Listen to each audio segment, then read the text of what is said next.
project I wanted to show you that involved putting a Cummins 6AT 6-cylinder turbo diesel engine from a UPS truck into a 47 Ford 1-ton pickup.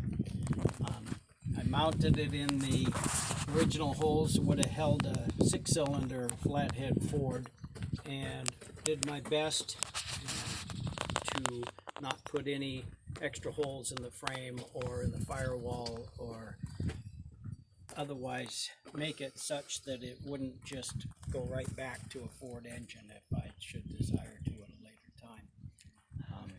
Anyway, we're going to go for a little ride.